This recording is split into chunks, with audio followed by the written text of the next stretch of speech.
residential construction. There's never enough time. Everything has to go just right. And money.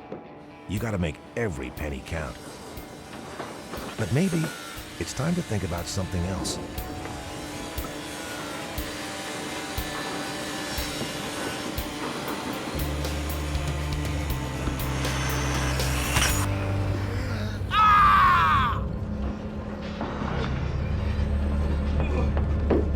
Ivan, get an ambulance.